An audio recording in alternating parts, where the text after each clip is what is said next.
Next week, a middle school in New York City will offer what some are describing as as controversial but optional two-day exercise for 7th and 8th graders. They'll reportedly have the opportunity, if they'd like, to divide into 5 racial groups to explore how race influences their experiences. The group that decides not to participate will discuss a question the principal writes as, why are we even talking about racial identity? The principal, who's black, reportedly explained the details in a recent email to parents and says she offered the option to students because she feels the school has not done a good job of addressing racial issues, and because she says the students themselves expressed an interest in the topic of race. Parents at the school have mixed reactions. Joining me now to discuss is Democratic strategist and former political director for Jamie Harrison's South Carolina Senate run, Maxwell, and social justice commentator, Dr. Omékongo Dibinga. I think I got that right. Thank you, sir, and thank you, Bree, for joining us. So I'll start with you, Bree. What do you think about this? Because, you know, on first blush, we talked about this in our meeting today. On first blush, it seems like this is crazy, it's segregationist, but you can understand on some level why this is done. You know, when in the old days, I don't know what sex education is like now, but they used to separate the boys from the girls because they thought that they would be more honest if they were not, you know, kind of in like kind of groups and not have the pressure of a girl or a boy, you know, kind of giggling at them if they asked a question.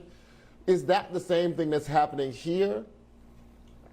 No, Charles, we have to admit sex and race are two totally different things. And I think with us separating, yes, that's true. with us separating the groups, we don't know how everybody feels. So you have whites, Asians, and mixed students in one group, and then you have African Americans and Hispanics in another group. So if I'm the black student in the class, I don't know how my white counterparts feel. So no, I think this has to be a situation where whomever is uncomfortable discussing race, they're going to have to put their pride aside so we can figure out how everybody else thinks. Because at this day, I still want to know how my white peers think. Even I want to know how white Democrats feel about race. So I think this is a situation where we are just appeasing white people, so we as black people don't have to know what they're thinking. And I don't think it's a good idea. Dr. Dibinga, I mean, one thing about this school is that the population that is black is tiny. And because the principal is also black, I mean, it seemed to be that there was some idea of not necessarily shielding the white kids, but actually giving the black kids a safe space to talk if they wanted to be separate and talk. Do you think that it is valuable or important that they gave them the option? So it wasn't that they said, you must go into your separate groups. It's that if you want to, you feel safer, you feel whatever, you can do that. And if you don't want to do it, we'll just put you into a mixed group. I think that the intentions of the principal are in the right place in terms of what she's trying to do, but this opt-out issue, that's a serious problem for me, because people have been opting out on having to have conversations about race forever. We know the situations that we deal with right here on the Black News Channel.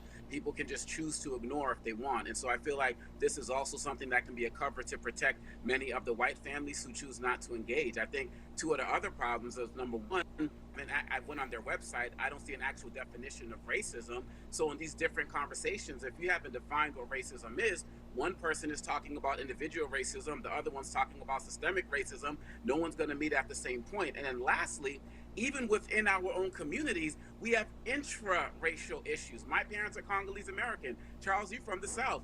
Bree, you know, you're from a different part of the States. We all know within our own community, we have our own issues. So just to label us all African American and put us in our own groups as it relates to that, that can also be problematic. So I appreciate the intention, but I feel like it's a little misguided. Yeah, I think you're right. North Louisiana, where I'm from, is a whole other country. But Bree, yes. I want to ask you this as well. Does it matter that it's just 2 days out of the year? I mean, it's not that they're saying for the entire time that we have this as part of our curriculum, you have to be separated. It seems to me they're just saying, you have these 2 days where we're going to give you a chance, you know, to go away and, you know, say what you need to say, not go away if you don't want to, and say what you need to say in mixed company. Does that matter? Does that make it any better that it's just a 2 day moment to do this? No, I think it makes it even worse because you're having to say everything that you feel within 2 days. This should be something that's probably a semester or maybe a quarter. I don't think 2 days is enough time to have these conversations. And as the doctor said previously, that within our own culture we have interracial issues. As a child from the South growing up in South Carolina, I can tell you some stories about some interracial issues. So even on top of us separating from whites, blacks, Hispanics, and Asians, we also need to talk about the colorism issues that we face within our own communities. So 2 days is definitely not enough time. 48 hours, absolutely not.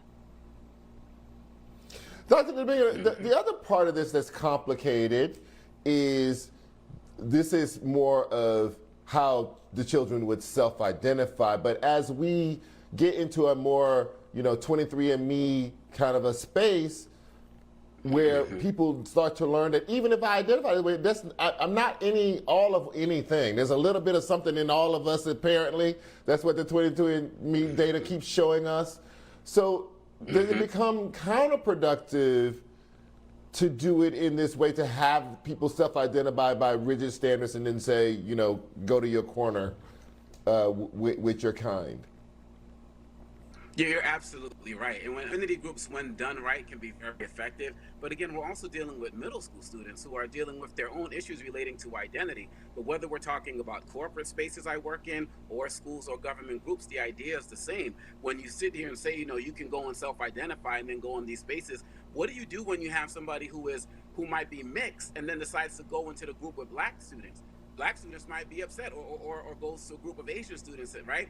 And so I think that you also can put, as you were saying, kind of an additional unnecessary pressure on the students. Going off of what Bree was saying, this needs to be a year-round thing. It needs to just not be with the students. Parents have to be involved in this conversation, the staff, as well as the board of directors. This has to be a top-down approach as it relates to conversations about race. And so I feel like they are missing the mark. And I also noticed on their website that they don't even have a diversity statement. And when you don't have a diversity statement, that is your diversity statement. So they have more work to do on this particular issue. Right. Bree, do you see any, I know you said, the sex education thing is not a great parallel. Do you see any parallels out there?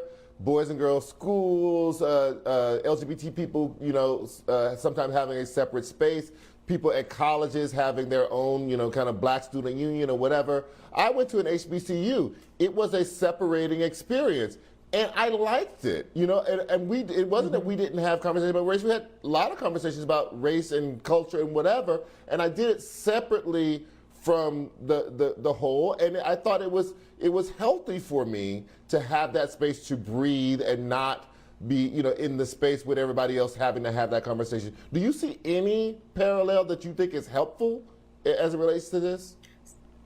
So I'm from the South and I attended HBCU too. So those 4 years were great 4 years where I was able to be blackity black, right? When I worked for the Office of Congressman Clyburn, it felt great where I can just be blackity black. But what I also realize is when I step outside my house and I'm not in those black spaces, I'm a minority all over again. So I have the rest of my life to be a minority, but when I have that time frame to be in those black spaces, it's a great thing.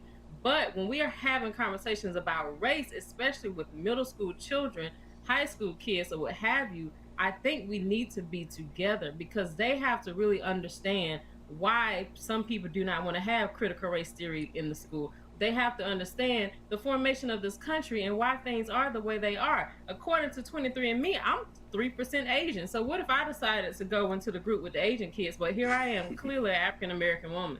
So I think it's great to be able to have those moments to breathe, but I also think when we are having conversations about race, we need to be together so we can figure out how we can be on the same page.